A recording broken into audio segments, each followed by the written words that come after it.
Hey guys, tonight we begin with something absolutely terrifying and oddly relatable. Imagine waking up during the most violent social revolution in European history, when angry mobs ruled the streets and the guillotine worked overtime. We're diving into what it would really be like to survive the French Revolution as a peasant. Forget the Hollywood romanticized versions. The truth, you probably wouldn't last until lunch. So before you get comfortable, take a moment to like the video and subscribe, but only if you genuinely enjoy what I do here. And let me know in the comments where you're tuning in from and what time it is for you. It's always fascinating to see who's joining us from around the world. Now, dim the lights, maybe turn on a fan for that soft background hum, and let's ease into tonight's journey together. Because tonight you're about to wake up in 1789 Paris on Revolution Day. You wake up to the sound of distant shouting and the smell of unwashed humanity mixed with something that might be burning bread or burning buildings.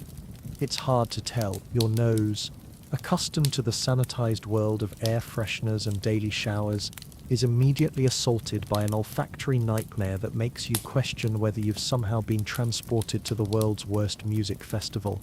But this isn't Coachella, this is Paris, 1789, and you're lying on a straw mattress that feels like it was stuffed with regret and dead mice. Your bed is essentially a pile of hay held together by hope and probably several species of insects that won't be discovered by science for another century. The room around you is about the size of a modern bathroom, except it houses an entire family and smells significantly worse than any bathroom should. There's no electricity, no running water, and definitely no coffee machine. The closest thing to a window is a hole in the wall, covered by a piece of cloth that looks like it was once white but has given up on life. Through the fabric you can hear voices in the street. Angry voices, lots of. They're shouting words in French that you half remember from high school language class. But the tone is universal. These people are seriously pissed off about something. Your brain tries to process this information while your body realizes that you're wearing clothes that feel like they were woven from burlap sacks and poor life choices. There's no smartphone beside your bed, no alarm clock, no familiar hum of modern life, just the sound of a city on the edge of explosion. The year when "let them eat cake" stopped being a suggestion and became fighting words. The year when angry peasants decided they were tired of being poor and hungry while rich people wore fancy wigs and complained about their taxes. And you're not a time-traveling tourist with a guidebook and a safe hotel room. You're a peasant, a catch-all, honest-to-God, bottom-of-the-social-ladder peasant with no money, no political power, and no idea how to survive in a world where your biggest concern isn't which Netflix show to binge, but whether you'll have enough bread to avoid starvation. The voices outside are getting louder, and you're starting to pick out individual words. Bastille, someone shouts. Bread, screams another. Death to the aristocrats, yells a third voice with enthusiasm that suggests they're not speaking metaphorically. Your modern sensibilities are immediately horrified. Death threats, political violence. This is exactly the kind of thing you'd scroll past on social media while shaking your head at how uncivilized people used to be. Except now you're living it. And it's not a news article or a history documentary. It's Tuesday morning in revolutionary France, and your neighbors are apparently planning to murder rich people. Panic mode. You're in the French Revolution. This is fine, you tell yourself. While it's clearly not fine, I just need to stay calm, blend in, and avoid getting caught up in any political violence. How hard could it be? Very hard, as it turns out.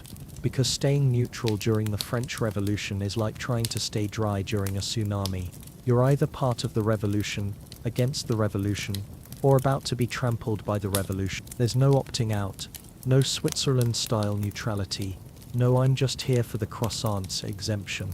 A knock on your door interrupts your existential crisis. Actually, it's less of a knock and more of an angry pounding that suggests whoever is outside doesn't have time for pleasantries. A voice shouts something in rapid French that you think might translate to "open up or we'll break down this door." You stumble to your feet, which is harder than expected because your legs feel weak from malnutrition. Apparently, being a peasant in 1789 doesn't come with a robust meal plan. Your stomach is making sounds that suggest it's been empty for a while, and your head feels dizzy in a way that has nothing to do with time travel and everything to do with chronic hunger. The pounding on the door continues, accompanied by more shout. You catch the words Estates General and Third Estate, and bread prices, which sound like they should be important, but your high school European history class feels very far away right now. You approach the door with the same caution you'd use to approach a wild animal, because that's essentially what you're dealing with, a mob of revolutionaries who are probably armed and definitely angry.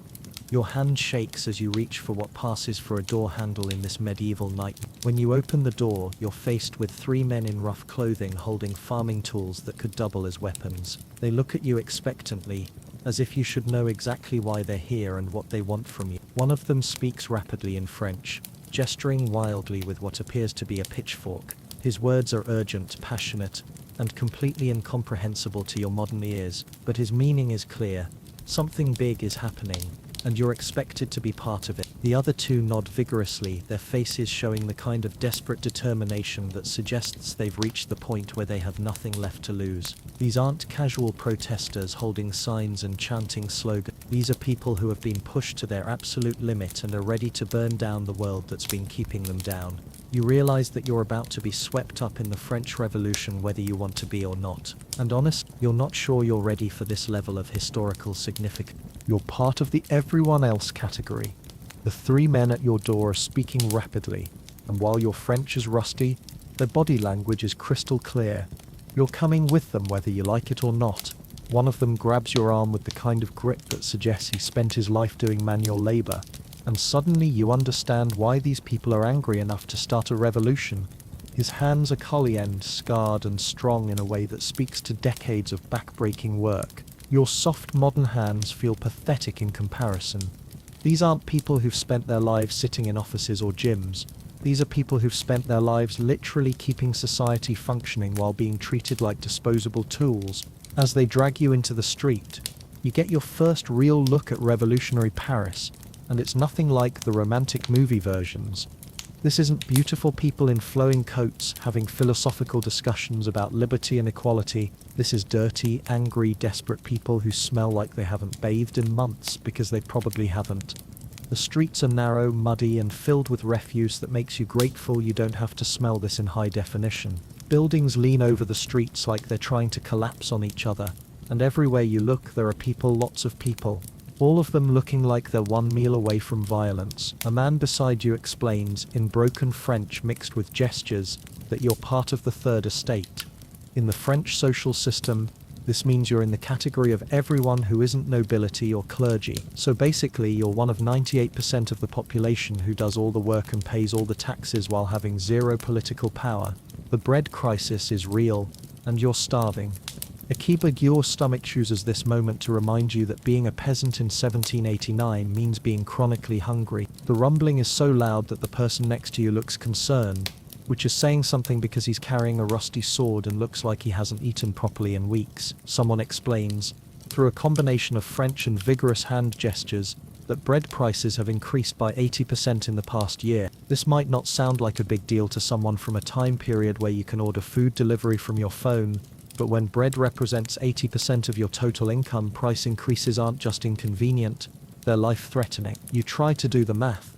If you're spending almost all your money on bread just to survive, and the price of bread nearly doubles, that means you're basically screwed.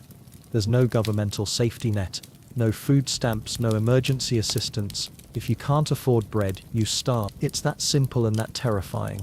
The crowd around you is discussing this crisis with the passion of people who understand that they're literally fighting for their lives. These aren't abstract political principles, these are concrete survival issues. When someone talks about bread for the people, they're not being metaphorical.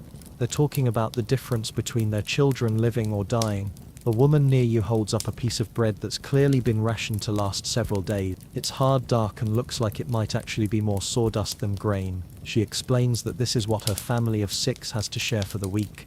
And the look in her eyes when she talks about her children is absolutely heartbreaking. You realize that your biggest food-related concern yesterday was deciding between 15 different types of breakfast cereal. These people are calculating whether they can afford to eat every day or if they need to skip meals, so their children don't starve. Chassation without representation, but medieval style.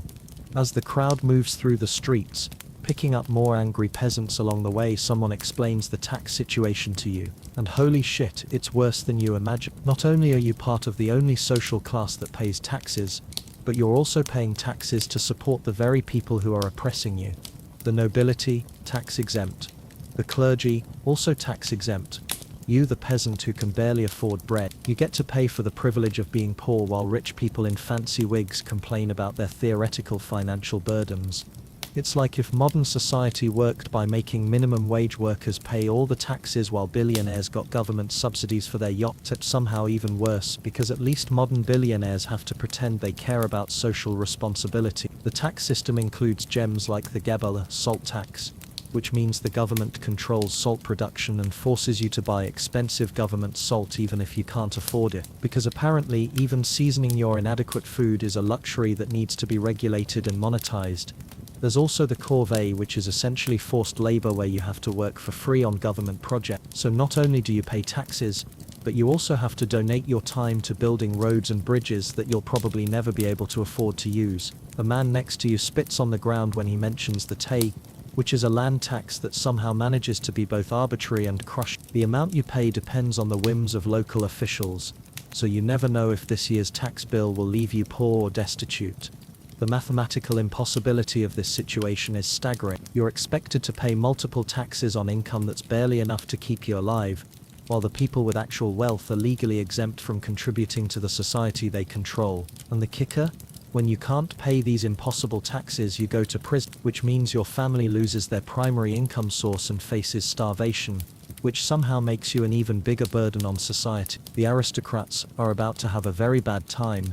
As your impromptu parade of angry peasants continues through the streets, the conversation turns to the aristocracy, and the mood shifts from frustrated to genuinely murderous. These people aren't just talking about political reform, they're talking about revenge. Someone points to a grand mansion visible in the distance, with its manicured gardens and obvious wealth, and explains that the family living there spent more money on one dinner party last week than your entire neighborhood earns in a year. While you're calculating whether you can afford to eat bread every day, they're complaining that their imported wine isn't the right temperature. The contrast is so extreme it feels like satire, except it's not funny when you're on the wrong side of it. You're learning that Marie Antoinette's famous "let them eat cake" comment, while probably apocryphal, perfectly captures the disconnect between the ruling class and reality. A woman in the crowd describes watching aristocrats throw away food that could have fed her family for weeks, simply because it wasn't prepared to their exact specification. Another man talks about being punished for hunting rabbits on land his family had worked for generations, because those rabbits now belonged to some nobleman who had never set foot on the property. The stories get darker as more people join the conversation. Peasants beaten for looking at nobility the wrong way. Families evicted from homes they'd occupied for centuries because a rich person wanted to expand their garden. Children dying of diseases that could have been prevented with resources that were instead spent on decorative wigs. You begin to understand that this isn't just economic inequality, it's systematic dehumanization. The aristocracy doesn't just have more money, they literally don't consider peasants to be the same species. You're not people to them, you're resources to be exploited and discarded. And now those resources are armed, angry, and heading toward the places where the aristocrats live. The mob around you is discussing specific nobles by name, describing in graphic detail what they plan to do when they find them. You realize that you're not just witnessing the French Revolution, you're part of a lynch mob. And the scariest part is that after hearing these stories, you're starting to understand why. When hunger meets anger, the crowd you're swept up in continues to grow as it moves through the winding streets of Paris. What started as three guys with farming tools has become a river of humanity flowing toward the center of the city. People pour out of buildings, abandoning their work, their daily routines, their normal lives to join this spontaneous uprising. You're beginning to understand something that modern democratic societies have largely forgotten. When people have nothing left to lose, they become incredibly dangerous. These aren't casual protesters who will go home when it gets dark. These are people who have reached the absolute bottom of desperation and have decided that literally anything would be better than continuing to live under the current system. A teenager runs past, carrying a rusty sword that looks like it was stolen from a museum. His face shows the kind of wild excitement that comes from suddenly realizing that the rules that have kept you down your entire life might not be permanent after all. For the first time in his short, brutal life, he has power, and he's planning to use it. An older woman marches beside you, clutching a kitchen knife and muttering prayers that sound more like curses. When she notices you looking at her weapon, she explains that she's buried 3 children who died from diseases that could have been prevented if she'd been able to afford proper food and medicine. Her grief has transformed into rage, and her rage has found a target. The energy in the crowd is infectious in a way that's both thrilling and terrifying. You can feel your own modern sensibilities being overwhelmed by the sheer emotional force of collective anger. Part of your brain is screaming that violence is never the answer, while another part is starting to understand why sometimes it feels like the only answer left. Irrevolutionary violence is not like the movies. As the mob approaches the wealthier districts of Paris, the first signs of actual liles begin. It starts small, rocks thrown at windows, doors kicked in, furniture dragged into the street and burned. But it escalates quickly, and you realize that revolutionary violence isn't the noble, sanitized affair that movies make it out to be. A group breaks into a bakery owned by someone suspected of hoarding grain while poor people starve. They don't just take the bread, they destroy everything they can't carry, smashing equipment and tearing apart the building with the systematic thoroughness of people who have been suppressing their rage for decades. The baker, who may or may not have actually been hoarding anything, flees through the back door while the crowd destroys his livelihood. Part of you feels bad for him. He's probably not much wealthier than the people attacking his shop, but the crowd doesn't care about nuance right now. They care about finding someone to blame for their suffering. And he's available. You watch a well-dressed man, not nobility, probably just a successful merchant, get pulled from his carriage by the mob. They don't kill him, but they beat him and steal everything he has while shouting accusations about exploiting the poor.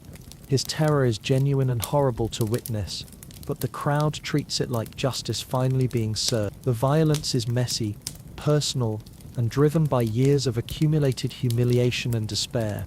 It's not the strategic, principled resistance that history books describe.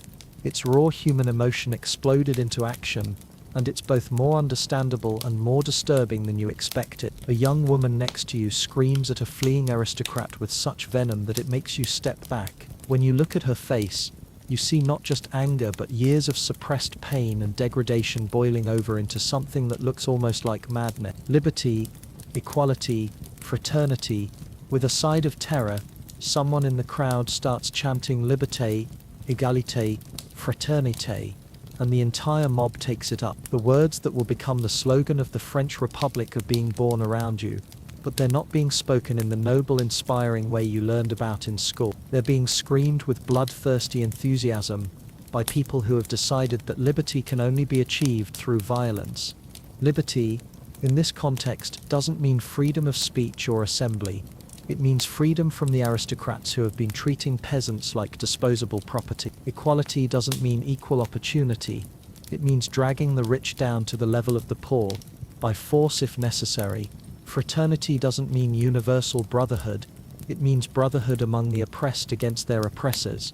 The ideals are noble, but their implementation is terrifying. You watch as the crowd discusses plans to storm the homes of known aristocrats, and their language is explicitly eliminationist. They're not talking about reform or negotiation. They're talking about removal, permanent removal. A man explains the concept of enemies of the people with the casual tone of someone discussing the weather. Anyone who has benefited from the old system is automatically suspect. Anyone who shows sympathy for the aristocracy is a traitor. Anyone who suggests moderation or compromise is probably a secret royalist who needs to be dealt with accordingly. You realize that revolutionary ideology, when combined with mob psychology, creates a situation where anyone can become a target at any moment. The same people who are fighting for liberty and equality are also creating a system where dissent from revolutionary orthodoxy is literally life-threatening. A woman points out a house where a suspect lives, someone who was reportedly seen talking to a known aristocrat. The crowd immediately turns toward the building with the unified purpose of a hunting pack. You're starting to understand how revolutions can devour their own children. The logic of revolutionary purity is impossible to satisfy, and the mechanisms of revolutionary justice are designed to find guilt rather than innocence. You're playing a role, whether you want to or not. As the day progresses, you realize that you can't just observe this revolution, you have to participate in it. Neutrality isn't an option, because neutrality looks like aristocratic sympathy to people who are risking their lives for change. If you're not actively revolutionary, you're passively counter-revolutionary, and passive counter-revolutionaries have a tendency to end up dead. Someone hands you a weapon, a rusty agricultural tool that's been repurposed for urban combat. Taking it makes you complicit in whatever violence is about to unfold, but refusing it marks you as suspicious. You hold the makeshift weapon awkwardly, hoping you won't have to use it while knowing that you probably will. The crowd expects you to participate in their chants, their planning, their increasingly specific discussions about which aristocrats deserve which forms of punishment. Your modern sensibilities are horrified by the casual way they discuss torture and execution, but your survival instincts understand that showing horror would be dangerous. You find yourself nodding along with plans that appall you, cheering for slogans that promote violence, and contributing to a group dynamic that seems designed to escalate until everyone opposed to the revolution is dead. The peer pressure isn't subtle social influence, it's life or death conformity enforced by people who are carrying weapons and using them. A teenager asks you directly what you think should be done with captured aristocrats, and you realize that your answer could determine whether you live through the next hour. The wrong response, anything that suggests mercy or moderation, could instantly transform you from ally to enemy in the eyes of people who are already committed to violence. You mumble something about justice for the people while internally screaming at the moral compromises you're being forced to make. But compromise is survival,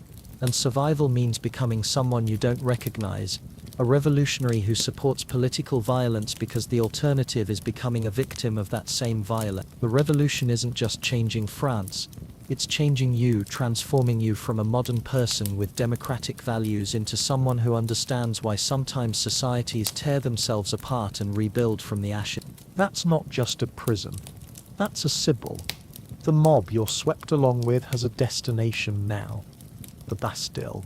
You recognize the name from history class. July 14th, 1789. The storming of the Bastille. Bastille Day, French national holiday. But what you remember as a symbolic victory for freedom is about to become a very literal experience of siege warfare, conducted by amateur revolutionaries, armed with farming equipment. The fortress looms ahead of you like something out of a nightmare. This isn't the tourist attraction you might have visited in your time. This is an active medieval fortress designed to withstand military assault. Its walls are massive, its towers imposing, and it's defended by professional soldiers who are probably better armed and trained than the angry peasants you're marching with. Someone in the crowd explains that the Bastille represents everything wrong with the old system. Arbitrary imprisonment, royal tyranny, the power of the aristocracy to disappear people who inconvenience them. But right now, it also represents a very practical problem. It's full of gunpowder that the revolutionaries need, and it's defended by people who don't want to give it up. Your modern understanding of conflict resolution suggests that this would be a good time for negotiation, compromise, maybe some kind of peaceful demonstration.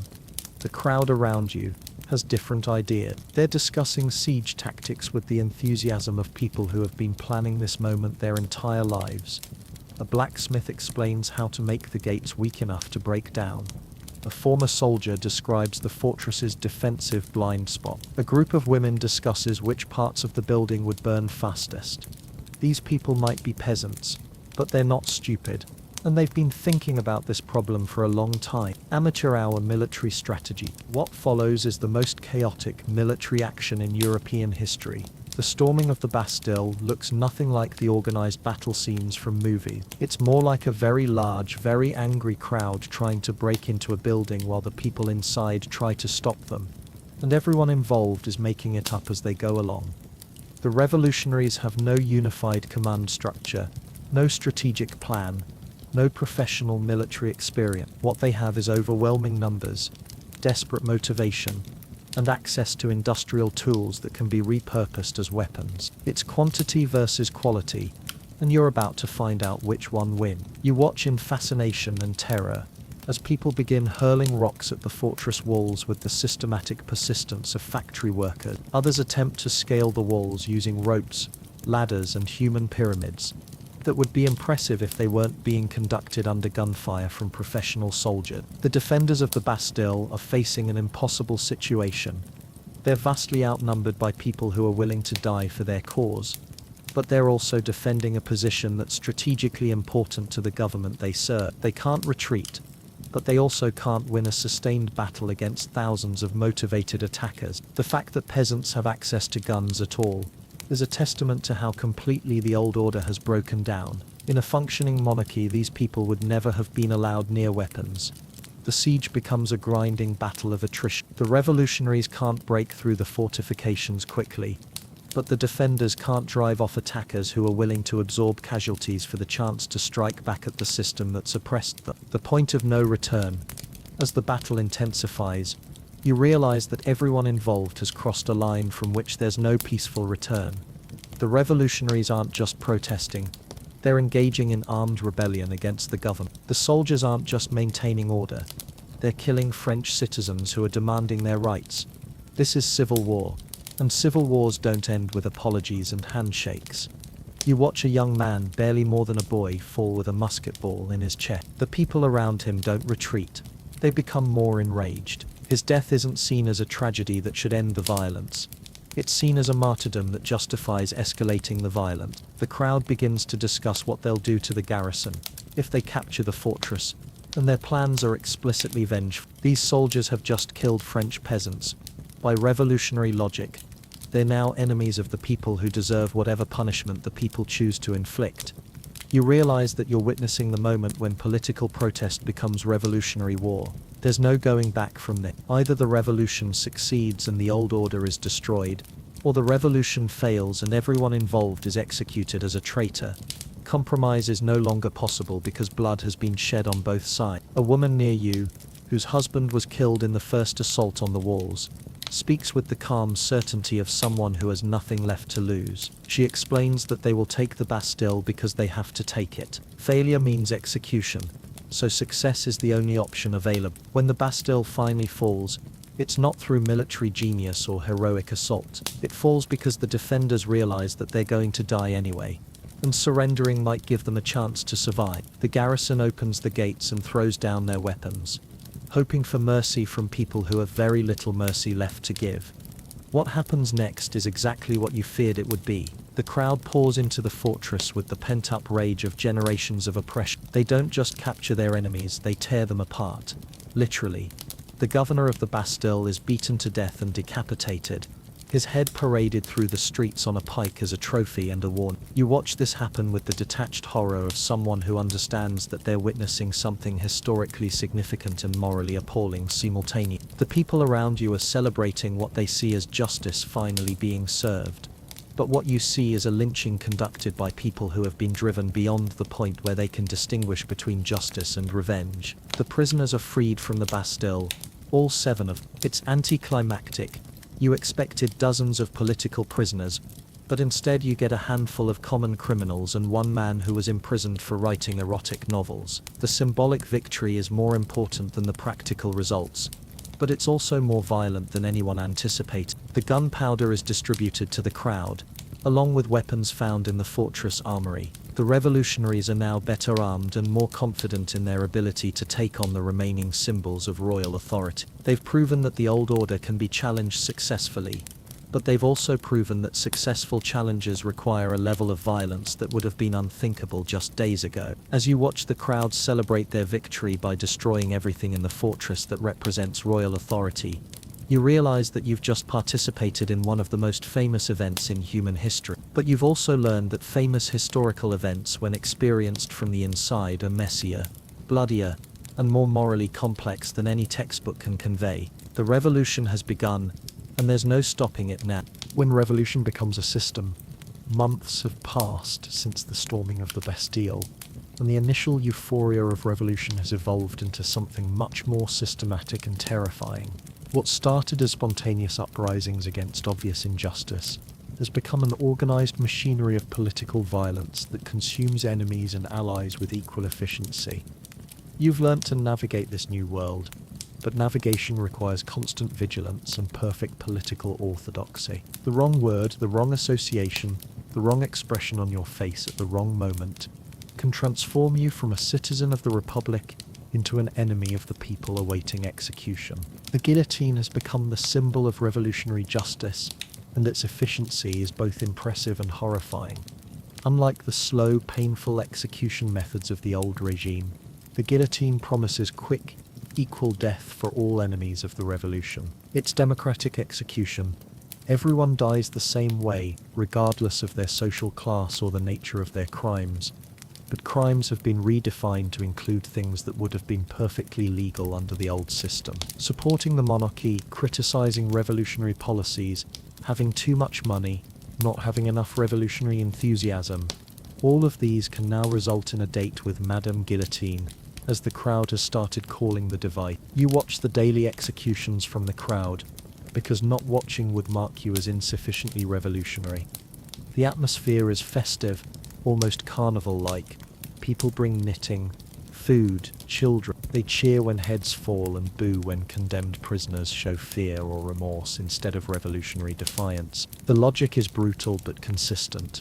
The revolution is fragile, surrounded by enemies both foreign and domestic, and survival requires eliminating threats before they can act. Robespierre, the incorruptible leader of the Committee of Public Safety, explains this logic with the cold rationality of someone who has convinced himself that mass murder is a moral necessity. Terror, he argues, is virtue armed with justice. The revolution cannot afford mercy when mercy would mean allowing counter-revolutionaries to destroy the liberty that so many have died to achieve. The categories of enemies keep expanding. First it was the aristocrats and clergy who clearly benefited from the old system. Then it was anyone who showed sympathy for the executed aristocrats. Then it was anyone who criticized the methods used to identify and punish enemies. Then it was anyone who wasn't enthusiastic enough in their support for increasingly radical measures. You realize that revolutionary logic creates a system where everyone is potentially guilty and innocence must be continuously performed through public displays of political orthodoxy. It's not enough to avoid counter-revolutionary activities. You must actively demonstrate revolutionary virtue through your words, actions and association. A neighbor disappears one night, arrested for suspect correspondence with someone who knew someone who had once expressed monarchist sympathies. His family burns any letters, books or personal items that might be interpreted as evidence of counter-revolutionary thinking. They publicly denounce him to demonstrate their own loyalty to the revolution. The list of enemies keeps getting longer. The revolution has developed an extensive bureaucracy dedicated to identifying and cataloguing enemies of the people. There are lists of suspects, lists of counter-revolutionaries, lists of people who are associated with people on other lists. Being on a list means you're probably going to die. Not being on a list means you're probably not being revolutionary enough. You learn the categories: enemies of the people, anyone who opposes revolutionary policies; suspects, anyone who might oppose revolutionary policies; federalists, anyone who thinks local governments should have some autonomy; Girondins, revolutionaries who aren't revolutionary enough; Hebatists, revolutionaries who are too revolutionary; and accomplices, anyone who knows anyone in any other category. The definitions are deliberately vague and constantly changing. What makes someone an enemy of the people today might be different from what made them an enemy last month. The uncertainty is intentional. It keeps everyone afraid and compliant, because no one knows exactly where the line is between acceptable and treasonous behavior. A former ally of the revolution is executed for moderatism, the crime of suggesting that maybe not everyone who disagrees with current policies deserves to die. His execution serves as a warning that the revolution demands not just obedience but enthusiasm, not just compliance but zealotry. You watch as revolutionary leaders turn on each other with the same viciousness they once reserved for aristocrats. Danton, one of the original revolutionaries, is executed by Robespierre for being insufficiently committed to revolutionary virtue. The revolution is eating its own children, and the children are competing to see who can be most revolutionary before they're devoured. Performance art of loyalty T. Survival in revolutionary France requires becoming an actor in a play where the script changes daily and poor performance results in death. You must not only believe in the revolution, you must perform your belief in ways that convince your neighbors, local officials and random informants that you are sufficiently committed to revolutionary virtue. This means attending public executions and cheering at the appropriate moments. It means participating in revolutionary festivals where you must demonstrate proper enthusiasm for liberty, equality, and fraternity. It means denouncing counter-revolutionaries with enough passion to prove your own loyalty, even when you're not sure what makes someone counter-revolutionary. You learn to speak revolutionary French, a language where traditional terms of respect have been replaced with citizen and citizeness, where religious expressions are forbidden, and where the wrong word choice can mark you as an enemy of the people. Even your vocabulary must be politically correct, centuries before that phrase is invented. Your clothing becomes a political statement. Wearing anything that suggests wealth or aristocratic sympathy, fine fabrics, elaborate styles, even being too clean, can attract dangerous attention. Revolutionary fashion emphasizes simplicity, functionality, and deliberate slovenliness as proof of your identification with the common people. A woman in your neighborhood is arrested for wearing a white dress to a revolutionary festival. White is associated with the Bourbon monarchy. Therefore, wearing white suggests monarchist sympathies. Therefore, she must be a counter-revolutionary spy. The logic is insane, but the consequences are real. She's executed within a week. The constant performance is exhausting. You must monitor every word, every expression, every reaction to ensure that you're projecting sufficient revolutionary enthusiasm. Relaxing your guard for even a moment could provide the evidence someone needs to add your name to one of those lists. Revolutionary justice is an oxymoron. The legal system of revolutionary France bears no resemblance to anything you'd recognize as justice. Trials are brief, evidence is optional, and the presumption of innocence has been replaced with the presumption of guilt for anyone accused of counter-revolutionary activity.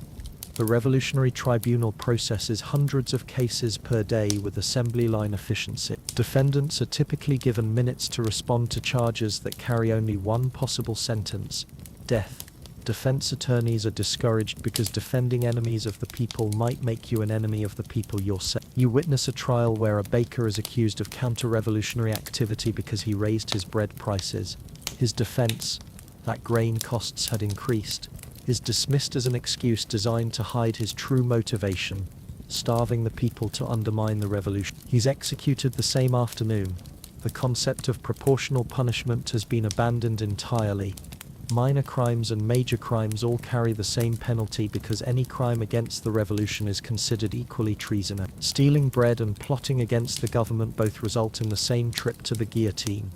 Evidence consists mainly of accusations from other citizens, and those accusations don't need to be proven or even plausible. The fact that someone was accused suggests they must have done something to attract suspicion, and suspicion itself is evidence of guilt in a system where innocence is impossible to prove. A man is executed based solely on testimony from his business rival, who claimed he heard the defendant express monarchist sympathy. No other evidence is presented, no corroborating witnesses are called, and the defendant's denial is treated as further evidence of his guilt, because of course a counter-revolutionary would lie about being a counter-revolution. The revolution eats itself.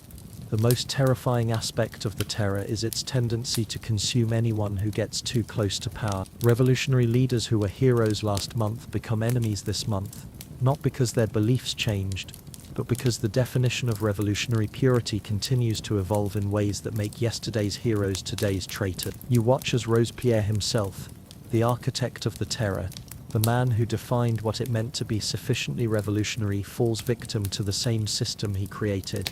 His execution is cheered by the same crowds who once cheered his speeches about revolutionary virtue. The logic that destroyed Robespierre is simple.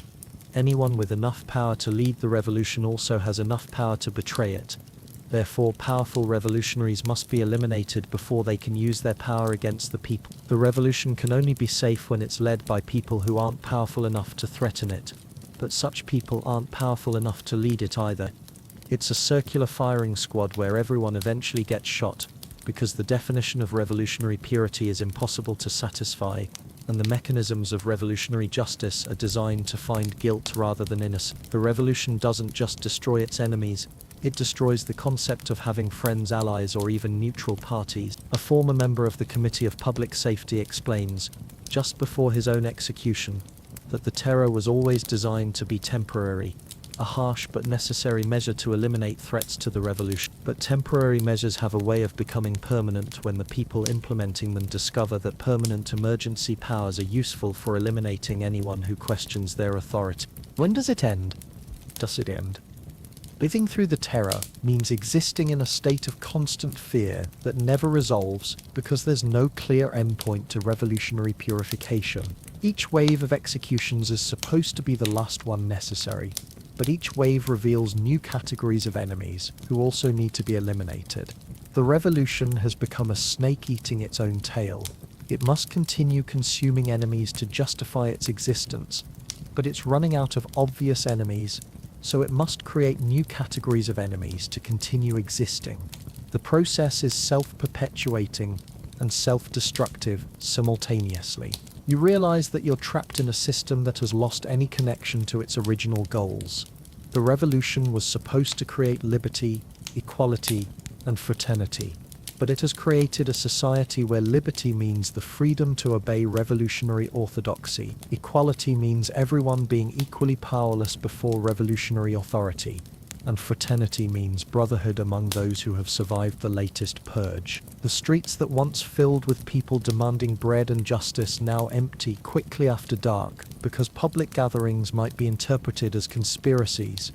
The energy that once drove revolutionary enthusiasm has been replaced by exhaustion and paranoia. You go to sleep each night wondering if you'll wake up to a knock on your door and accusations you can't defend against. You wake up each morning grateful to still be alive, but knowing that today might be the day your luck runs out. The revolution has succeeded in destroying the old order, but it has replaced it with something that might be even worse. A system where anyone can be destroyed at any moment for reasons that don't need to make sense to anyone, except the people with the power to destroy you. And the most terrifying part, you're starting to understand how it all made sense to the people who created it. Breadlines, and now political statements. Your day begins before dawn, not by choice, but because the breadlines form early, and being late means going hungry. But getting in line for bread isn't just about securing food, it's about demonstrating your status as a proper revolutionary citizen who shares the hardships of the common people. The bread itself has become a political issue. The quality is terrible, rough, dark, often mixed with sawdust or other fillers, but complaining about it marks you as someone who has aristocratic expectations about food. Revolutionary citizens are supposed to be grateful for whatever bread the Republic provides, and suspicious of anyone who remembers when bread used to taste better. While waiting in line, you're expected to engage in proper revolutionary conversation, denouncing enemies of the people, praising recent executions, expressing enthusiasm for whatever policy the government announced yesterday. Silence suggests you have counter-revolutionary thoughts you're afraid to express.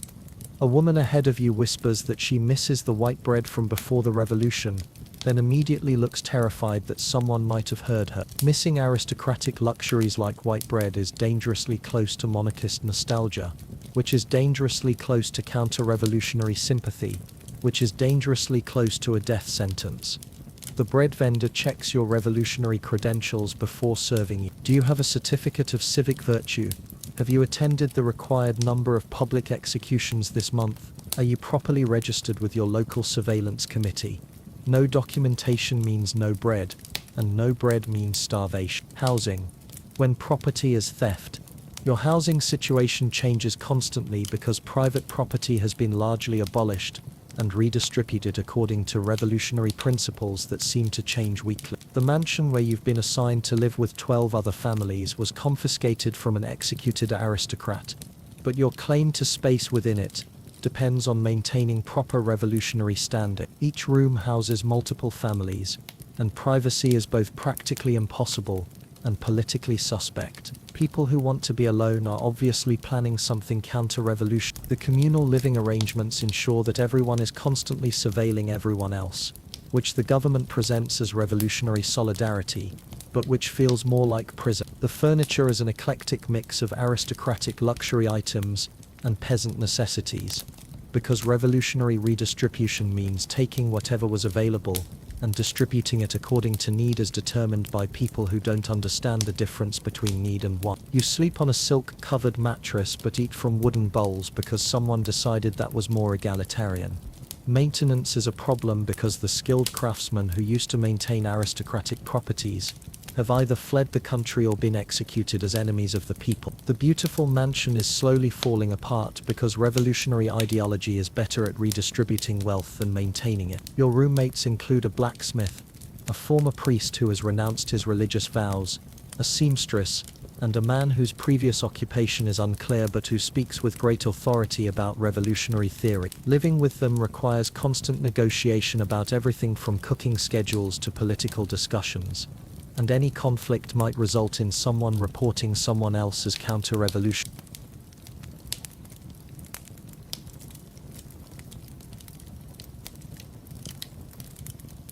Fashion police.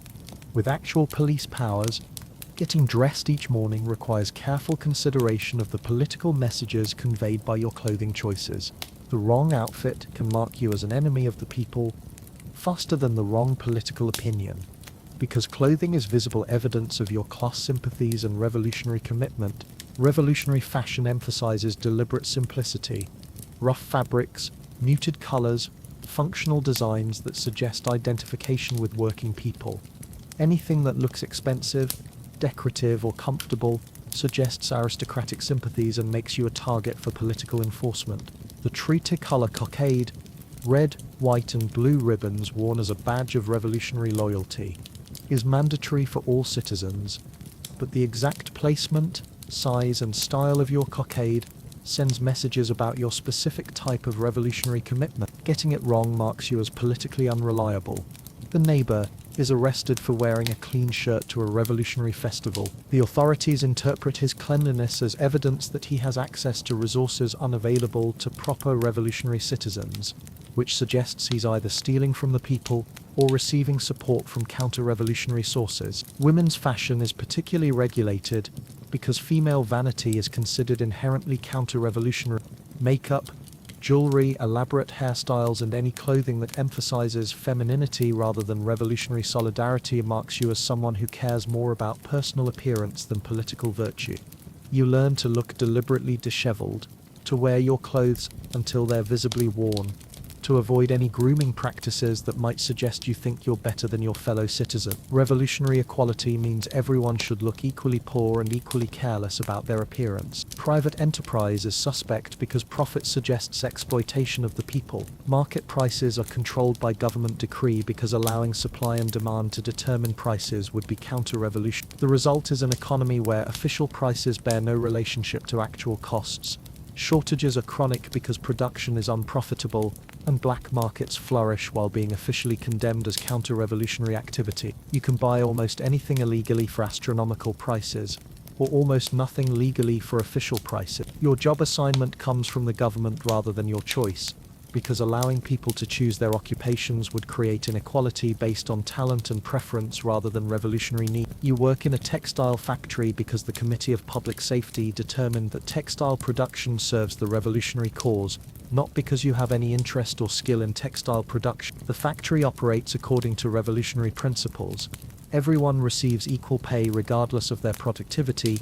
Decisions are made by committee rather than management, and criticizing working conditions is considered counter-revolutionary sabotage. Production is terrible, quality is worse, but questioning the system marks you as an enemy of the people. Currency is increasingly worthless because the government prints money to fund revolutionary activities while production decreases due to revolutionary economic policy. Inflation makes your official wages meaningless, but requesting higher wages suggests you value money more than revolutionary virtue. You participate in a barter economy where goods and services are traded directly because official currency has become too unreliable to use. But bartering is technically illegal because it circumvents official price controls, so you're constantly breaking laws that everyone breaks because following them would mean starvation. Information control. Truth is counter-revolutionary. News comes from official revolutionary sources that tell you what the government wants you to know rather than what's actually happening. Independent journalism has been eliminated as counter-revolutionary, and spreading unauthorized information is grounds for execution. The official newspaper celebrates revolutionary victories that may or may not have occurred, reports economic successes that contradict your daily experience of shortages and poverty, and announces the discovery of new counter-revolutionary plots that justify continued vigilance and execution. You learn to read between the lines. When the paper reports that bread production has increased, it means there are severe bread shortages. When it announces that revolutionary enthusiasm is at an all-time high, it means people are becoming increasingly resistant to revolutionary policy. When it celebrates the discovery of enemies of the people, it means the government needs to execute someone to maintain fear. Private correspondence is monitored by revolutionary committees who read your letters to ensure they contain only appropriate political sentiment. Writing about personal problems suggests insufficient focus on revolutionary goals. Expressing affection for family members suggests selfish attachments that compete with loyalty to the revolution. Rumors spread through whispered conversations and coded language because direct communication about anything important is too dangerous. You develop a vocabulary of euphemisms where the weather is changing means someone was arrested last night, and I hope the harvest is good means I hope we survive until next month. The isolation is psychological as well as physical. You can't trust anyone with your real thoughts. You can't express genuine emotions about your situation, and you can't even acknowledge the reality of your daily experience because that reality contradicts official revolutionary truth. The mask becomes your face. After months of performing revolutionary enthusiasm for survival, you realize that the line between acting and being has completely dissolved. The revolutionary citizen you pretend to be during public gatherings is becoming the person you are during private moments, because there are no truly private moments, and maintaining two separate identities is exhaustingly dangerous. You catch yourself genuinely feeling excited when enemies of the people are executed, not because you've developed a taste for violence, but because their deaths represent your safety. Each execution proves that the system is working, that threats to the revolution are being eliminated, that people like you who follow the rules have nothing to fear.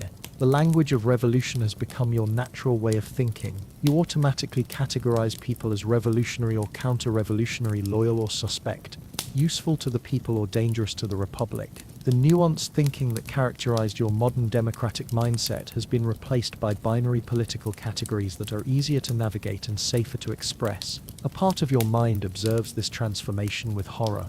You're becoming a person who genuinely supports political violence, who reports neighbors for insufficient revolutionary enthusiasm, who believes that the ends justify any means necessary to preserve the revolution. But that observing part of your mind gets smaller and quieter every day. You participate in the denunciation of a former friend who made the mistake of expressing doubt about a recent execution. As you list his counter-revolutionary statements for the authorities, you feel a complex mixture of guilt, relief, and righteousness. Guilt because you're destroying someone you once cared about.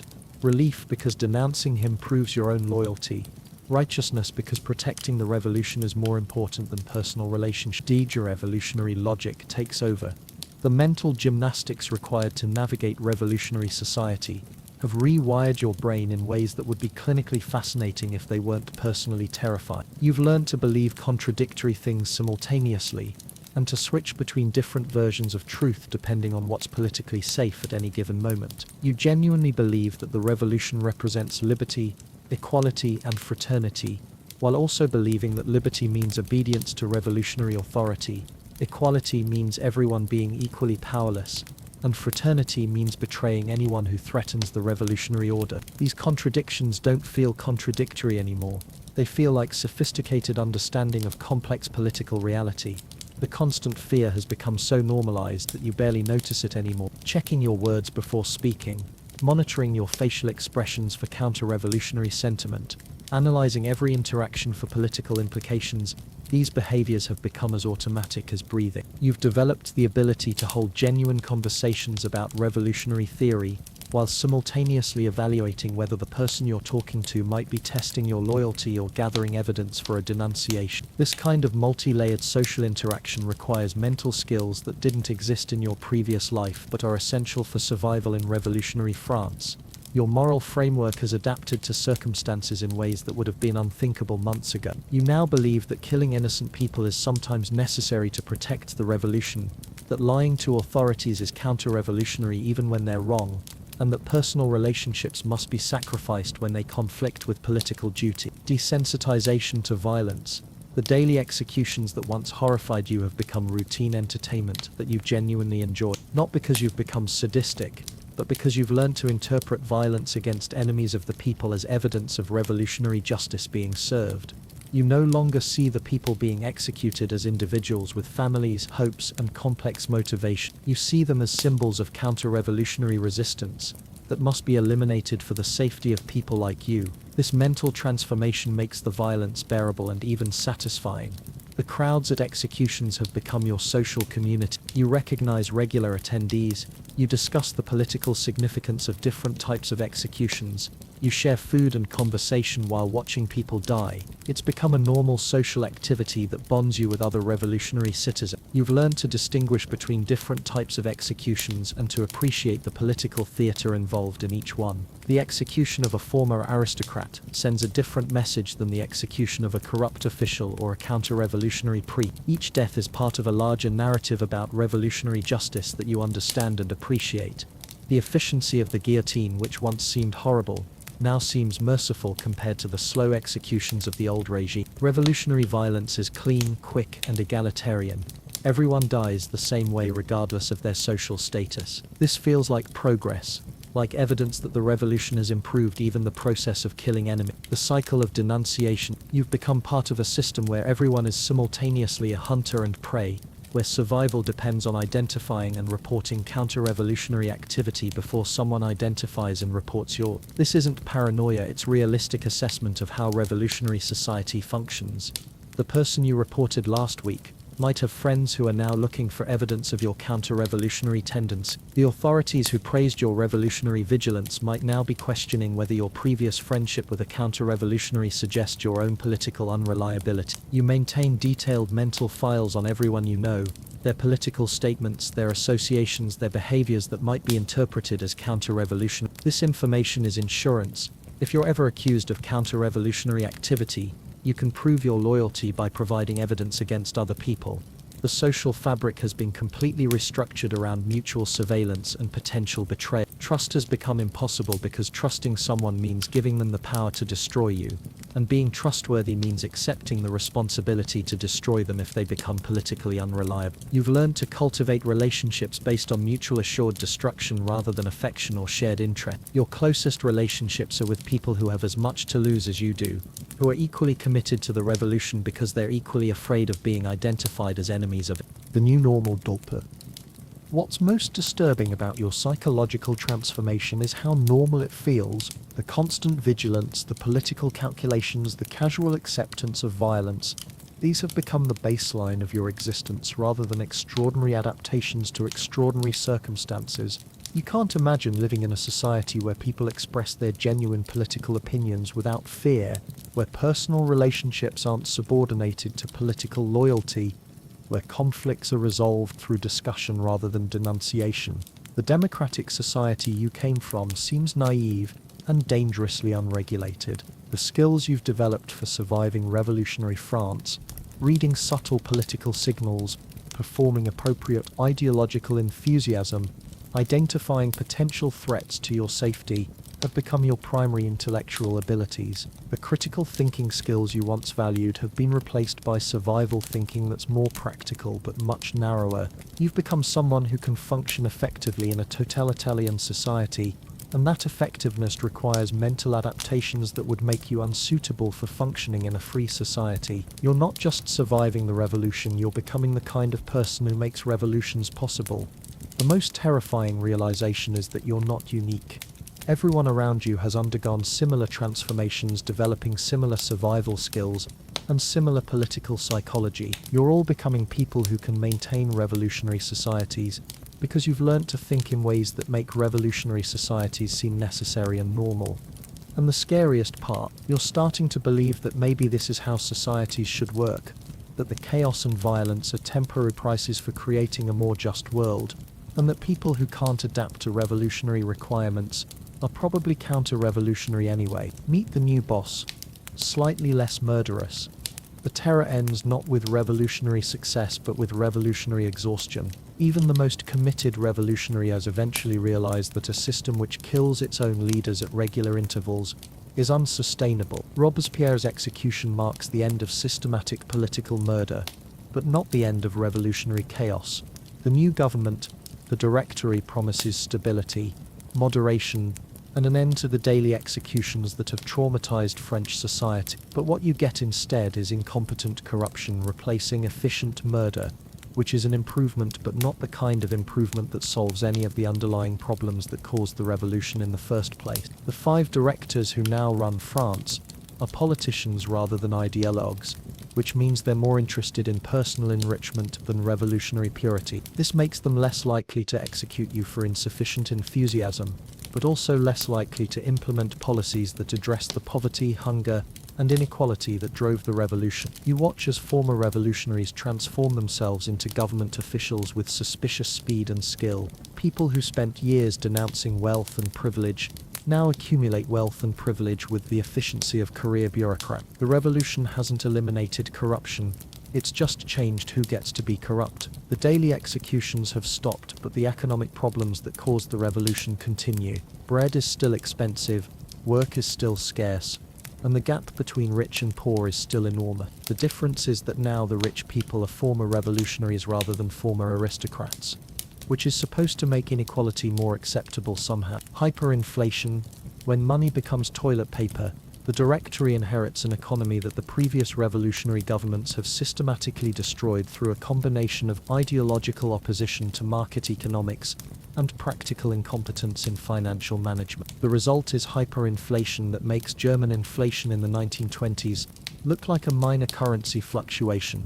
Your salary, which was inadequate when you received it last week, is completely worthless by the time you try to spend it this week. Prices change multiple times per day, and merchants sometimes refuse to accept payment in official currency because they know it will be worth less by the time they try to spend it themselves. You carry your money in wheelbarrows, not because you're wealthy but because the physical volume of currency required to buy basic necessities requires mechanical assistance to transport. A loaf of bread costs more than your annual salary did before the revolution, assuming you can find bread and assuming the currency is still accepted when you arrive at the bakery. The government's solution to economic collapse is to print more money, which is like trying to solve a fire by pouring gasoline on it. Each new issue of currency makes existing currency worth less, creating a feedback loop where economic problems generate solutions that make economic problems worse. Black markets flourish because official markets can't function when the medium of exchange becomes worthless faster than transactions can be completed. You participate in elaborate barter systems where goods and services are traded directly,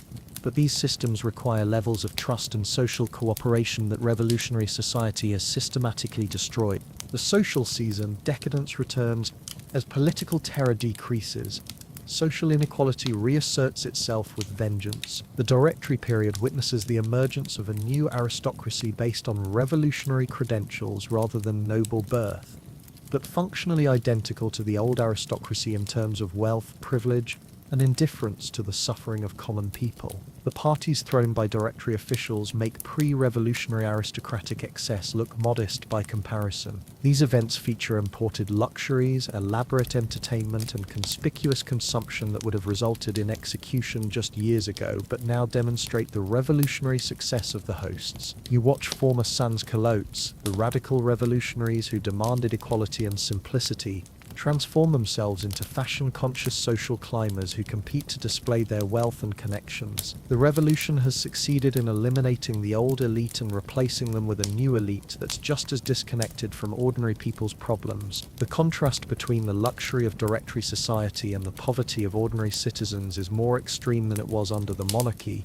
Because at least the old aristocrats had the excuse of inherited position, the new elite have achieved their status by claiming to represent the people while systematically enriching themselves at the people's expense. You attend a directory party, not by choice, but because your job requires you to serve the food, and watch revolutionary heroes who once condemned aristocratic decadence engage in aristocratic decadence while explaining how their decadence is different because it's revolutionary decadence. War as distraction too. The directory discovers that foreign war is an excellent solution to domestic problems. It provides employment for unemployed young men, generates nationalist enthusiasm that distracts from economic suffering, creates opportunities for military leaders to become wealthy through conquest and corruption. France is now at war with most of Europe, not because of strategic necessity, but because war is the only economic activity that the revolutionary government has managed successfully. Military conquest provides resources that domestic production can't generate and creates heroes whose popularity distracts from the failures of civilian leadership. You're conscripted into military service not because you volunteered, but because conscription is both compulsory and economically attractive compared to civilian alternative. The army provides regular meals, steady pay and military scrip that's more reliable than civilian currency, and the opportunity for advancement that doesn't exist in the civilian economy. Military life turns out to be preferable to civilian life under the directory, which says more about civilian life than military life. At least in the army, incompetent leadership results in military defeat rather than starvation, and corruption is limited by the practical requirements of keeping soldiers fed and equipped. The wars are presented as struggles for revolutionary liberty against monarchist tyranny, but in practice they're opportunities for French armies to loot conquered territories and for French generals to establish themselves as potential political leaders. The ideology is revolutionary, but the practice is traditional imperial conquest. The generals who have been winning foreign wars start looking like better leaders than the politicians who have been losing domestic battles against economic collapse and social chaos. Napoleon Bonaparte emerges as the most successful and popular of these military leaders, not because he's particularly revolutionary, but because he's competent in ways that revolutionary politicians aren't. He can organize armies, win battles, establish functional governments in conquered territories and maintain popular support without resorting to mass execution. You watch Napoleon's rise with the mixture of relief and concern appropriate to someone witnessing the end of revolutionary democracy and the beginning of military dictatorship. Democracy has produced chaos, incompetence and economic collapse. Dictatorship promises order, competence and economic stability. The choice seems obvious even though the implications are troubling. The coup that brings Napoleon to power is barely noticed by ordinary citizens because civilian government has become so dysfunctional that military government seems like an improvement rather than a catastrophe. People who once fought for democratic rights now welcome authoritarian leadership, because democracy has failed to provide the basic services that government exists to deliver. Napoleon doesn't need to destroy revolutionary institutions because revolutionary institutions have already destroyed themselves through incompetence and corruption. He just needs to replace failed democratic processes with functional autocratic processes, which turns out to be surprisingly popular with people who have experienced the practical results of revolutionary democracy. You realize that you're witnessing the classic pattern of revolutionary societies: initial enthusiasm for democratic ideals, followed by practical difficulties in implementing those ideals, followed by acceptance of authoritarian solutions to problems that democracy created but couldn't solve. The revolution isn't ending with the triumph of liberty, equality, and fraternity.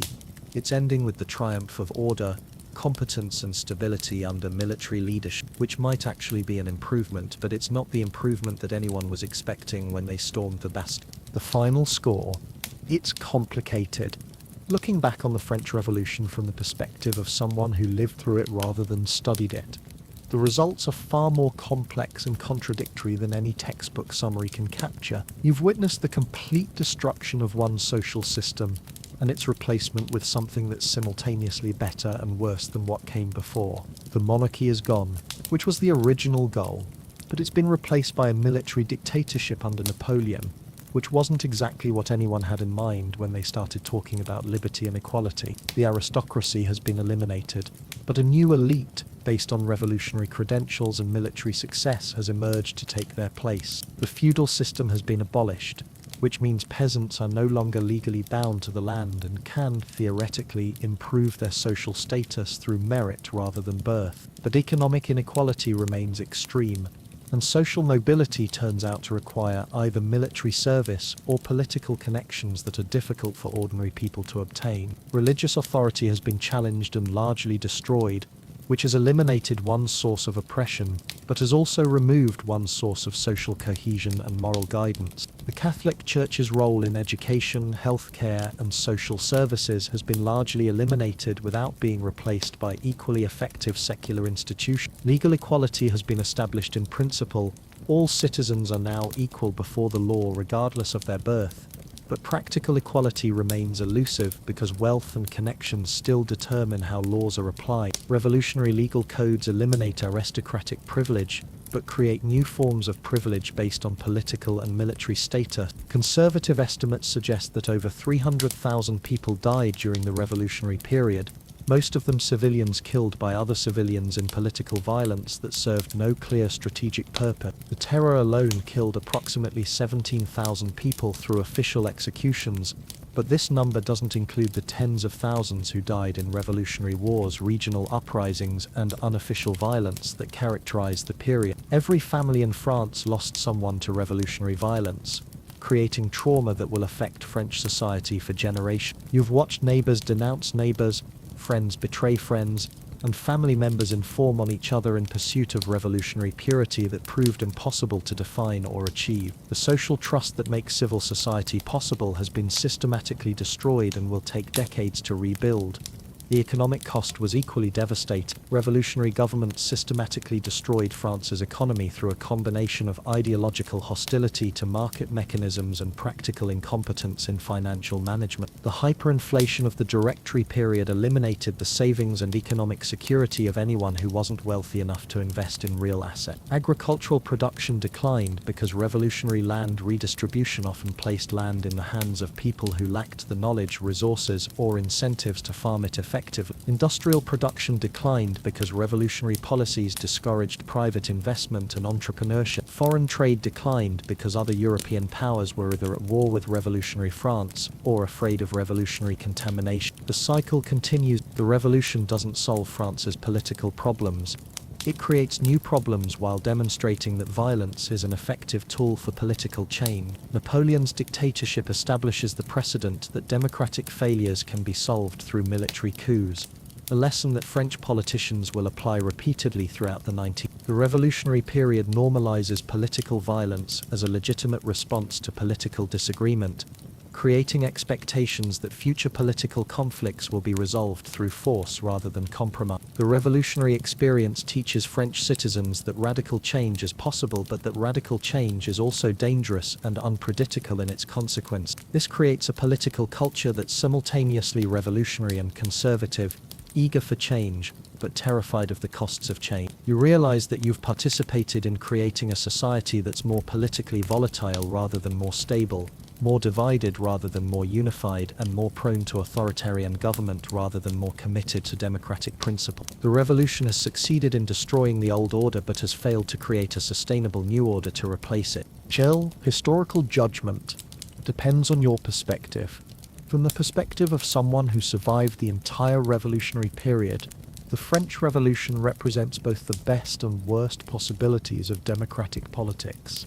It demonstrates that ordinary people can successfully challenge entrenched power structures, but it also demonstrates that successful challenges don't automatically produce better outcomes. The revolutionary period proves that social change is possible, but that the process of change is often more destructive than the conditions that made change necessary.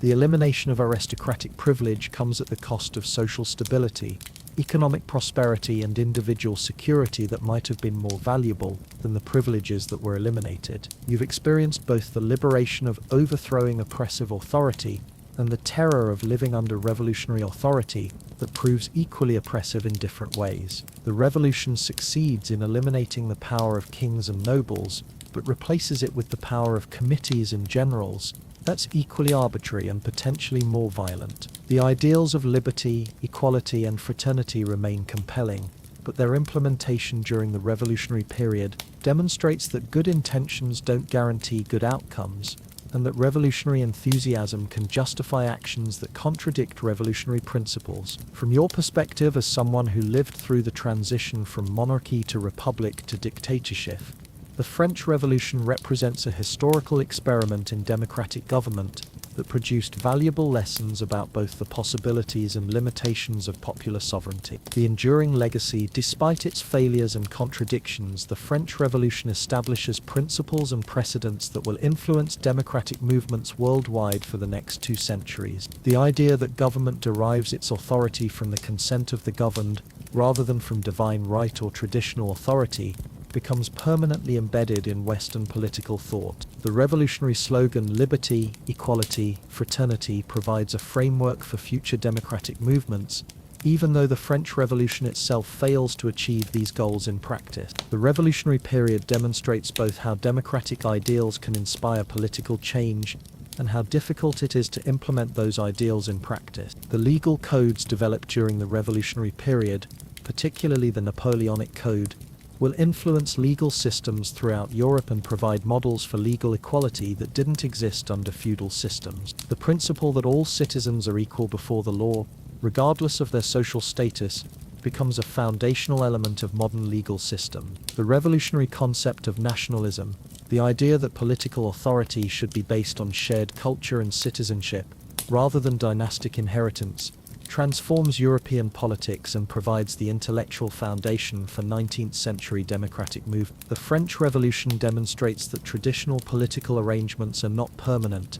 and can be changed through popular action. But from your perspective as someone who lived through the revolutionary period, the most important legacy might be the demonstration that democratic government is extremely difficult to implement successfully and that good intentions are not sufficient to create good outcomes. The French Revolution provides both inspiration for democratic movements and warnings about the dangers of democratic extremism. You've learned that political freedom requires not just the elimination of oppressive authority, but the creation of stable institutions that can maintain freedom without destroying it. The French Revolution succeeds in demonstrating what doesn't work in democratic government, which might be as valuable as demonstrating what does work. The mathematics of survival. After a decade of revolutionary upheaval, you look around at who's still alive and who managed to thrive, and the patterns are both predictable and surprising. Survival didn't depend on moral virtue, political correctness, or even revolutionary enthusiasm. It depended on adaptability, luck, and the ability to navigate changing circumstances without becoming too committed to any particular faction or ideology. The people who survived best were those who managed to be useful to whatever government was currently in power without being so closely identified with that government that they'd be purged when it fell. This required a kind of political flexibility that bordered on opportunism, but was really just practical intelligence about how revolutionary societies function. Professional soldiers adapted well because military skills remained valuable regardless of political changes, and military hierarchy provided clear rules for behavior that were more predictable than civilian political requirements. Doctors and other skilled professionals survived because their expertise was needed regardless of ideology. Peasants and urban workers had mixed outcomes. Those who kept their heads down and avoided political involvement often survived, while those who became too enthusiastic about revolutionary politics often found themselves on the wrong side when political winds shifted. Middle-class merchants and professionals suffered heavily because they were visible enough to be targeted, but not powerful enough to protect themselves. The old aristocracy was largely eliminated, but some members survived by fleeing the country early, by successfully hiding their identities, or by providing useful services to revolutionary governments. A few even managed to rebuild their wealth and status under Napoleon, proving that social mobility worked in both directions during the revolutionary period. The new rich, same as the old rich.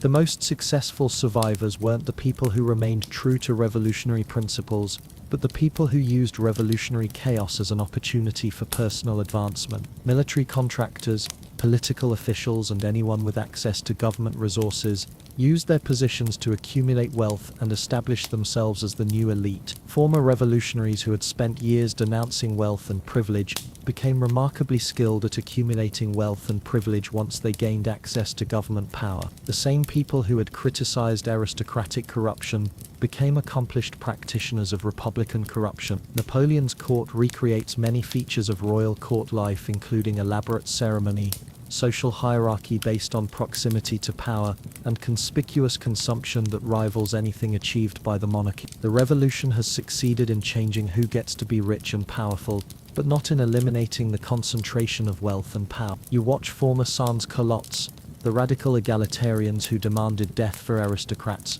become wealthy property owners who employ servants and live in luxury that would have been scandalous under the old regime. Revolutionary success, it turns out, is measured by how effectively revolutionaries can replace the elites they overthrow. The new rich justify their wealth by claiming it represents rewards for revolutionary virtue rather than traditional privilege. But from the perspective of the servants who work for them and the poor who can't afford their services, the distinction is largely theoretical. The collaborators and survivors, perhaps the most psychologically complex survivors, are the people who maintained their positions through collaboration with successive governments that had completely different ideologies and requirements. These individuals developed skills in reading political situations and adapting their behavior accordingly that would be admirable if they weren't also morally disturbing. You know people who served the monarchy as loyal subjects, the revolutionary government as enthusiastic republicans, and Napoleon as devoted followers of the emperor, apparently without experiencing any cognitive dissonance about these transitions. Their survival strategy was based on institutional loyalty rather than ideological commitment. These survivors often rationalize their adaptability by claiming that they serve France itself rather than particular governments,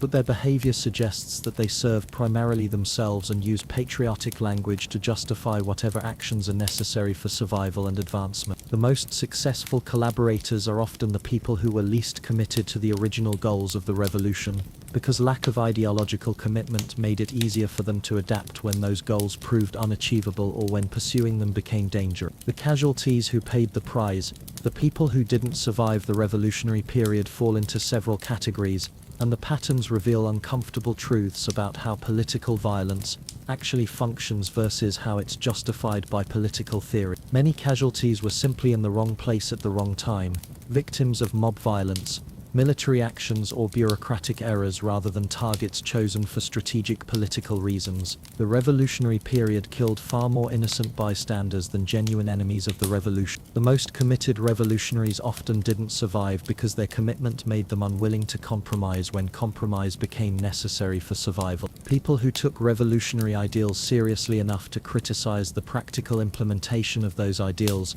often found themselves classified as enemies of the revolution. Intellectuals and writers suffered heavily because their work made them visible and because intellectual independence was incompatible with revolutionary orthodoxy. The revolution claimed to value reason and enlightenment, but proved remarkably hostile to people who used reason to question revolutionary policy. Religious figures were targeted not just for their opposition to revolutionary policies, but for their symbolic value as representatives of the old order.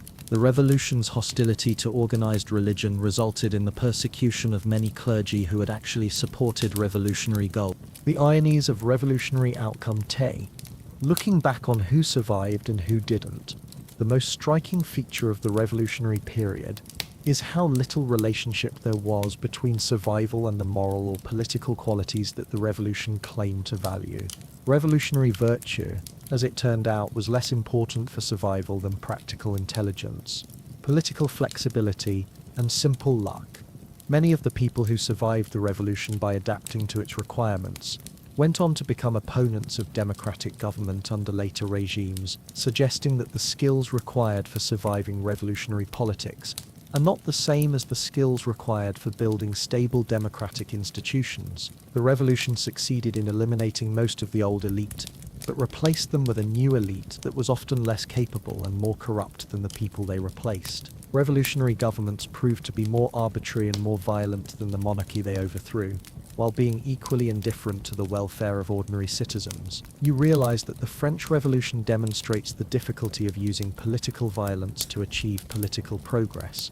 The methods required for overthrowing bad governments are not the same as the methods required for creating good governments, and people who are skilled at revolution are often unsuited for governance. The survivors of the revolutionary period include many people who learned to use revolutionary rhetoric to justify personal advancement and many people who learned to avoid political commitment as a survival strategy. Neither group is well equipped to build democratic institutions or maintain democratic values. What comes next, Anne?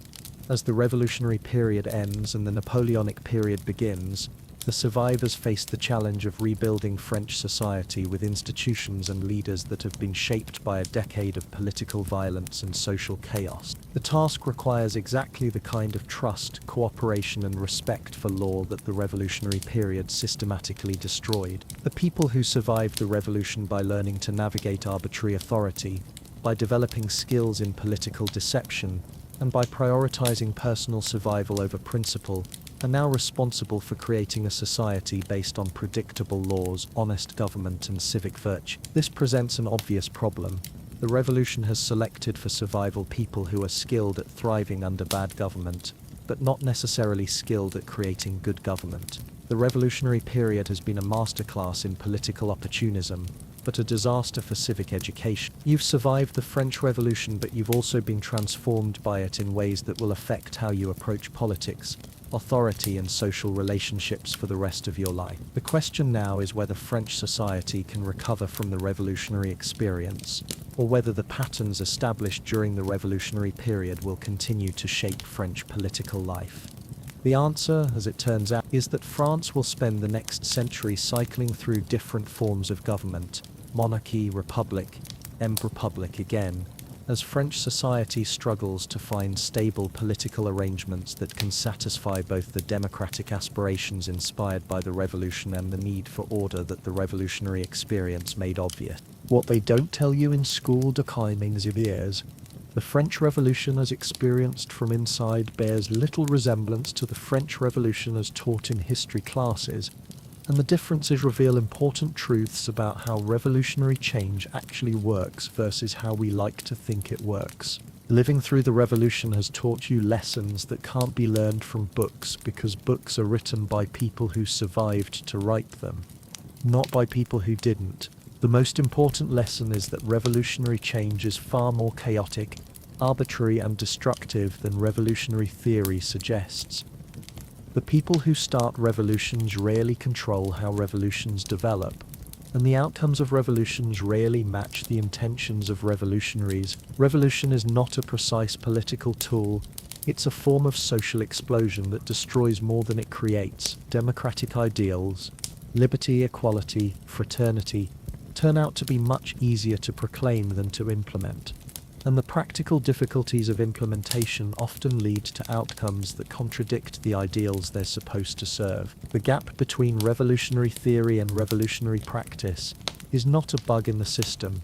It's a feature of how political change actually works. You've learned that ordinary people are capable of extraordinary violence when they believe that violence serves a moral cause, and that moral justifications for violence can be adapted to justify almost any level of brutality. The same people who demand justice and equality can become enthusiastic supporters of injustice and oppression when they believe that temporary injustice will lead to permanent justice. The revolutionary experience demonstrates that democratic government is not a natural human condition that emerges automatically when oppressive authority is removed. Democracy requires specific institutions, cultural practices, and social norms that take generations to develop and can be destroyed much more quickly than they can be built. The psychology of mass movements. Living through the French Revolution has provided you with first-hand experience of how mass movements actually function, and the reality is far more disturbing than the heroic narratives that dominate popular culture. Mass movements are not driven primarily by rational consideration of political alternatives.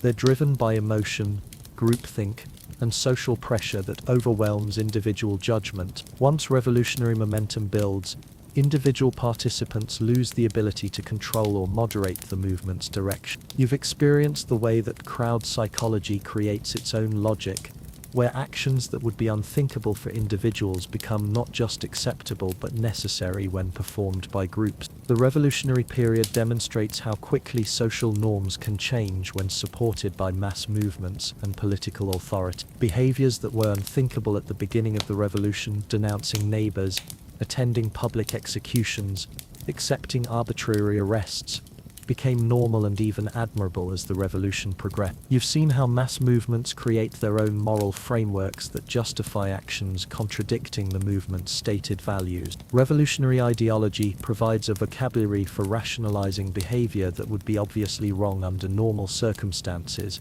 and the social pressure to conform to revolutionary expectations makes it dangerous to maintain normal moral standards. The most disturbing aspect of mass movements is how they transform ordinary people into active participants in systems they would normally oppose. You've experienced the psychological processes that enable good people to support bad policies, social pressure, ideological justification, and the gradual normalization of extreme behavior through repeated exposure. The mechanics of political terror. The terror phase of the French Revolution provides a case study in how political systems can be designed to produce systematic violence, and the mechanisms involved are both more sophisticated and more fragile than most people realize. Political terror is not random violence.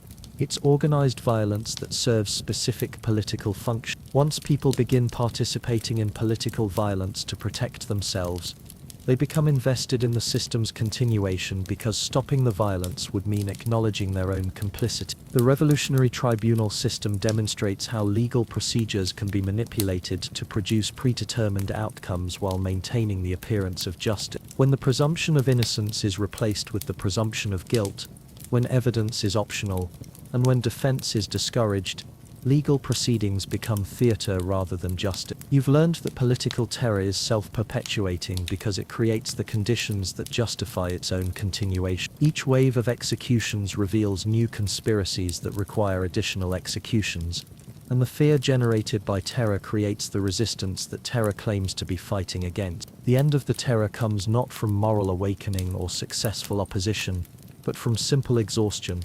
Eventually, even the people implementing political violence become tired of the constant fear and uncertainty that terror creates. Terror stops when the people conducting it decide that they're more afraid of the system they've created than of the enemies that system was designed to eliminate. The failure of revolutionary institutions' sake.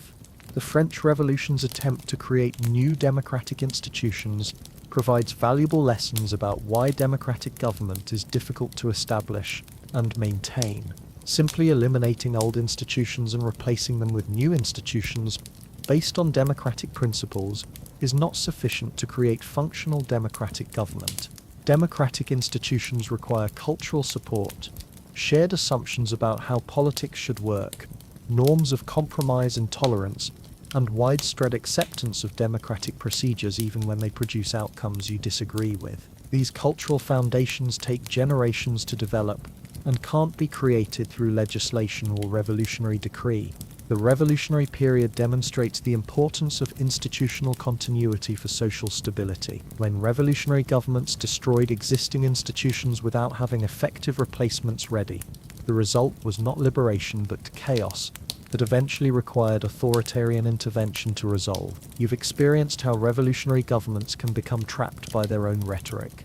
Once you've promised that revolutionary change will solve all social problems, every continuing problem becomes evidence of insufficient revolutionary commitment, rather than evidence that the problems are difficult to solve. Democratic procedures work only when all participants agree to accept democratic outcomes, including outcomes they oppose. The revolutionary period shows what happens when political factions view democratic procedures as temporary tactics, rather than permanent commitments. Democracy becomes impossible because no one trusts anyone else to honor democratic agreements. Predicting the future. Your experience living through the French Revolution has taught you to recognize patterns in political development that allow you to make educated predictions about France's political future, and those predictions are not optimistic. The revolutionary period has established patterns of political instability that will characterize French politics for the next century. The revolution has legitimized the use of violence for political change, creating expectations that future political conflicts will be resolved through force rather than compromise. French political culture has been militarized in ways that will make civilian democratic government difficult to maintain. The failure of revolutionary democracy has discredited democratic ideals without providing successful alternatives, creating a political culture that's simultaneously cynical about democratic government and nostalgic for strong leadership. This combination will make France vulnerable to authoritarian leaders who promise order and stability. The social divisions created by the revolutionary period,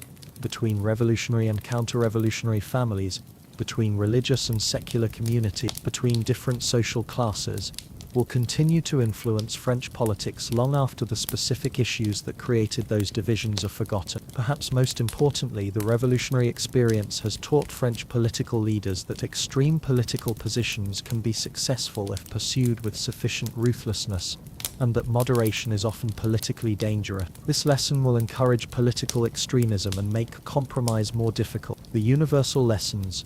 While the French Revolution was a specifically French experience that reflected particular historical circumstances, the patterns you've observed have universal applications that extend far beyond 18th century France. Every society that experiences rapid political change faces similar challenges and similar temptations. The relationship between revolutionary ideals and revolutionary practice that you've witnessed is not unique to France or to the 18th century. All revolutionary movements face the problem of implementing idealistic goals through practical political action that requires compromises with the ideals that inspired the revolution. The psychological processes that enable ordinary people to participate in political violence are universal human characteristics that emerge under specific social conditions. Understanding these processes is crucial for preventing political violence and for recognizing when societies are becoming vulnerable to revolutionary extremism. The institutional requirements for successful democratic government that the French Revolution failed to establish are the same requirements that all democratic societies must meet: effective legal systems, cultural norms that support democratic procedure, and economic conditions that provide sufficient prosperity to make democratic compromise preferable to revolutionary violence. Your experience surviving the French Revolution has taught you that political freedom is much more fragile and much more difficult to maintain than people living in stable democratic societies typically realize, and that the price of political freedom is not just eternal vigilance, but the active construction and maintenance of institutions that make freedom possible. History repeats, because humans don't learn.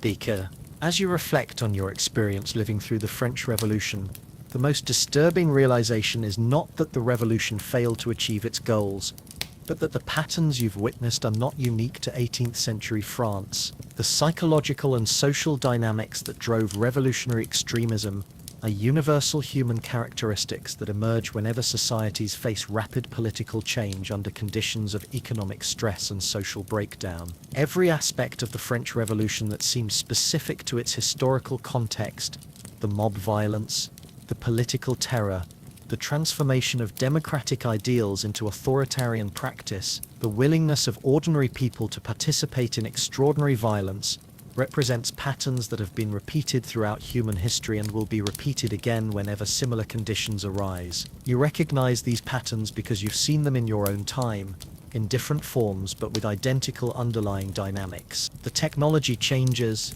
the specific issues change, the cultural context changes, but the human psychology that drives political extremism remains constant across time and place. The French Revolution is not a historical curiosity that ended with Napoleon. It's a template for how democratic societies collapse when they lose the institutional and cultural foundations that make democratic government possible. And those foundations are much more fragile than people living in stable democratic societies typically realize. Identifying potential threats to your safety, adapting to rapidly changing social norms, are skills that remain useful in modern political environments that share certain characteristics with revolutionary societies. Any society that experiences rapid political polarization, where different groups no longer share basic assumptions about legitimate political authority, where political disagreement becomes characterized as moral evil rather than honest difference of opinion, where political violence becomes normalized and justified through ideological appeals, Any such society is recreating the conditions that made the French Revolution possible. The information control mechanisms that you experienced during the revolutionary period, the official sources that told people what the government wanted them to know rather than what was actually happening, the monitoring of private correspondence, the social pressure to express only approved political opinions, have modern equivalents that work through different technologies, but serve identical functions, where citizens were encouraged to report on each other's political reliability, and where personal relationships were subordinated to political loyalty, have modern parallels in societies where social media platforms are used to monitor and report ideological deviation. Legal systems, from institutions designed to determine guilt or innocence into institutions designed to enforce political orthodoxy, that you witnessed during the terror has modern equivalents in any society where legal procedures are adapted to serve political rather than judicial purposes. Desric transformation is permanent. Perhaps the most personally disturbing realization is that living through the French Revolution has permanently altered your psychology in ways that affect how you understand and respond to political authority, social relationship, and moral questions. The person you've become through surviving revolutionary France is different from the person you were before, and those changes can't be undone simply by returning to a more stable political environment. You've learned to evaluate political situations in terms of personal survival rather than abstract principles, to maintain multiple sets of beliefs that can be deployed depending on social circumstance, and to prioritize loyalty and conformity over truth and independent judgment when those values conflict. These are survival skills that remain useful in any political environment where expressing the wrong opinion at the wrong time can have serious consequences. The revolutionary experience has taught you to be suspicious of mass movements, democratic enthusiasm, and appeals to popular will, because you've seen how these can be manipulated to justify actions that contradict the values they claim to serve. But this suspicion makes it difficult to participate authentically in democratic political life, because democracy requires trust and good faith that revolutionary experience has taught you to view as dangerous naivety. You've developed an appreciation for the value of order, stability, and predictable authority that makes you sympathetic to authoritarian solutions to political problems, even when you intellectually understand the dangers of authoritarianism. The revolutionary experience has taught you that bad order is often preferable to good chaos, and this lesson is difficult to unlearn even when circumstances change. Caller, the warning signs are always the same. To call, your experience with revolutionary France has taught you to recognize the early warning signs of political systems that are becoming vulnerable to revolutionary extremism, and those warning signs are disturbingly common in societies that consider themselves immune to revolutionary violence.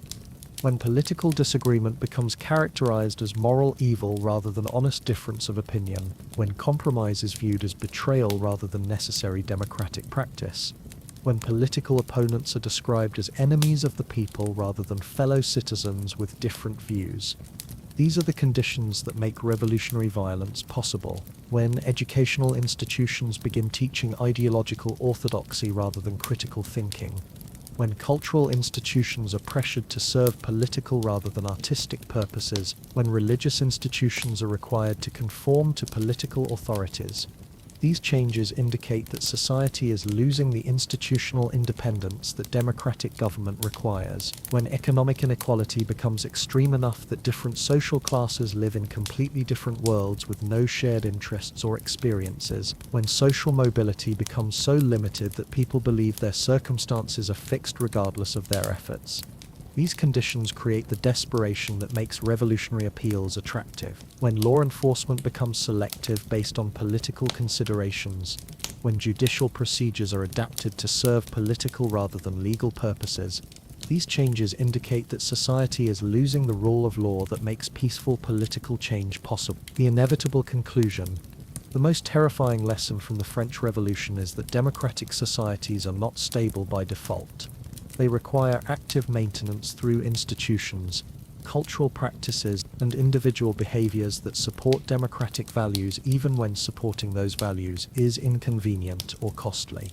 Democracy fails not through sudden collapse, but through gradual erosion of the norms, institutions and shared assumptions that make democratic government possible. Each small compromise with democratic principles makes the next compromise easier, until eventually the society has abandoned democratic government while continuing to use democratic language. The French Revolution demonstrates that good intentions are not sufficient to create good outcomes, that revolutionary enthusiasm can justify actions that contradict revolutionary principles, and that ordinary people are capable of extraordinary evil when they believe that evil serves a moral cause. But the French Revolution also demonstrates that political change is possible, that oppressive systems can be challenged and overthrown, and that human societies are not fixed in their political arrangement. The challenge is to achieve beneficial political change without destroying the social foundations that make beneficial change possible. Your experience surviving the French Revolution has taught you that this challenge is much more difficult than people living in stable democratic societies typically realize,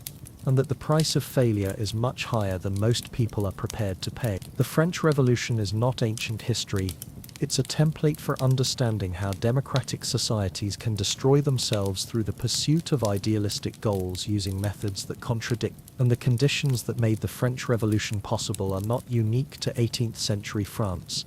They're present in any society that loses the institutional and cultural foundations that make democratic government sustainable. You open your eyes, again. You wake up, the familiar comfort of your modern bed, the gentle hum of central heating, the soft glow of your smartphone screen showing notifications from a world where political disagreement doesn't result in execution, where bread prices are stable, and where the government operates according to predictable legal procedures rather than revolutionary enthusiasm. You're in your room, in your time, in your democracy. Safe, fed, free to express political opinions without fear of denunciation. You can still taste the stale revolutionary bread, still feel the weight of that rusty weapon in your hands, still hear the crowd chanting for blood as the guillotine falls. But you're here now, surrounded by the technologies and freedoms that your species took centuries of political development to achieve. The elections that happen on schedule, the courts that operate according to law, rather than political convenience, the media that can criticize government without fear of retribution. Democracy is messy, inefficient, and frustrating, but it's also peaceful, predictable, and responsive to public opinion in ways that revolutionary government never managed to be. You remember specific details that you couldn't have known, conversations that feel too real to have been invented, experiences that taught you lessons about human nature that no textbook could convey. Democracy looks different now, whether your experience was real or imagined. It has permanently changed how you understand democratic government and political freedom. The institutions and freedoms that you previously took for granted now seem precious and fragile because you've experienced what life is like when they don't exist. You'll never again complain about political gridlock without remembering that gridlock might be preferable to the efficiency of revolutionary tribunals. You'll never again dismiss the importance of legal procedures without remembering what justice looks like when procedures are abandoned in favor of political expedients. The boring, bureaucratic aspects of democratic government, the endless committees, the slow legislative process, the constitutional protections that make change difficult, now seem like features rather than bugs, because you've experienced what happens when government becomes too efficient at implementing popular will. Political opposition, which once seemed like obstruction, now seems like an essential feature of democratic government, because you've lived in a society where political opposition was literally counter-revolutionary and therefore subject to elimination. The warning signs are real. You'll never watch political movements the same way again, because you've experienced firsthand how quickly democratic enthusiasm can transform into revolutionary extremism when the right conditions are present. The early stages of the French Revolution seemed reasonable, even inspiring, until they weren't. When you see politicians describing their opponents as enemies of the people, when you see mass movements that demand ideological purity from their participants, when you see legal institutions being pressured to serve political rather than judicial purposes, these warning signs carry weight because you've seen where they lead. The revolutionary slogans about liberty, equality, and fraternity that seemed so inspiring when you first heard them now carry different connotations, because you've seen how those ideals can be used to justify their own contradiction when implemented through revolutionary means. You understand now that democracy requires not just democratic institutions but democratic culture, shared assumptions about how politics should work, norms of compromise and tolerance, and widespread commitment to democratic procedures even when they produce outcomes you oppose. The performance continues. In some ways, your modern democratic society requires its own forms of political performance that are less dangerous but structurally similar to what you experienced in revolutionary France. You still need to be careful about expressing certain political opinions in certain social contexts. You still need to signal your ideological reliability to various communities, and you still face social pressure to conform to political orthodoxy. The difference is that the consequences of poor political performance in a democratic society are social rather than lethal. You might lose friends, job opportunities, or social status, but you probably won't lose your life. This makes democratic political performance more tolerable, but it also makes it easier to ignore the ways that social pressure can undermine democratic values. You recognize the early stages of processes that you've seen carried to their logical conclusion in revolutionary France. The expansion of political considerations into non-political areas of life, the increasing difficulty of maintaining political neutrality, the gradual erosion of spaces where people can interact as individuals rather than as representatives of political faction, that societies have choices about how they respond to political challenges, and that individual decisions about how to behave during political crises can collectively determine whether societies maintain their democratic character or abandon it. You know now that preserving democratic government requires active effort from citizens who understand both its value and its fragility. Democracy is not maintained automatically. It's maintained through the daily decisions of ordinary people who choose democratic behavior even when other options might be more personally advantageous. The French Revolution failed to establish stable democratic government, but it also demonstrated that political change is possible, and that oppressive systems can be challenged successfully. The lessons from its failure can help future democratic movements avoid the mistakes that transformed liberation into oppression. Your experience, whether real or imagined, has taught you that the price of freedom is not just eternal vigilance but active participation in the institutions and cultural practices that make freedom possible. Democracy requires democrats, people who understand and value democratic principles enough to maintain them even under difficult circumstances. The next time someone complains about political compromise, remember the purity of revolutionary justice. The next time someone says both sides are the same, remember when taking sides meant the difference between life and death. Because democracy isn't perfect, but you've seen the alternative. Sweet dreams, and count your democratic blessing.